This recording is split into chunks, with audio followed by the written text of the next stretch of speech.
Kiss. Oops, normal lang yan, lalo na sa mga batang nasa autism spectrum, no? Clinginess can be their way of saying, I feel safest with you. Or, nahihirapan akong i-process ng surroundings. O kaya naman, pwedeng, ang pakiramdam kasi nila, kailangan nila ng comfort kasi overwhelming na yung mundo minsan. Minsan, hindi clingy dahil spoiled, no?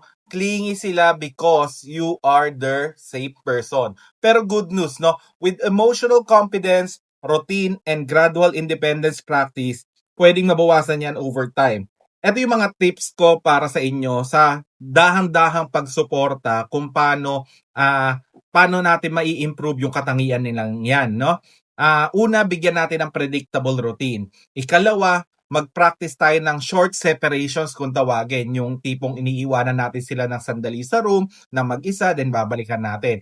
Also, we can provide comfort objects gaya ng toy or sensory item, no? Kung mapapansin ninyo, merong mga autistic kids na madalas may bit-bit-bit na mga plushies, no? Kahit saan man sila magpunta. Sumunod, no? Teach simple independence tasks like paglinisin mo sila or mag-choose sila ng clothes na susuotin nila or simple play alone, no? With that, nagiging independent sila. And ang huli sa lahat, no, social practice sa familiar settings, no? I-practice yan. Okay? Most important, no, wag nating ikakahiya o ikakainis yan, no? Yung clinginess nila, trust yan actually sa atin na mga magulang nila. And we can treat it as a gift para sa kanila, no?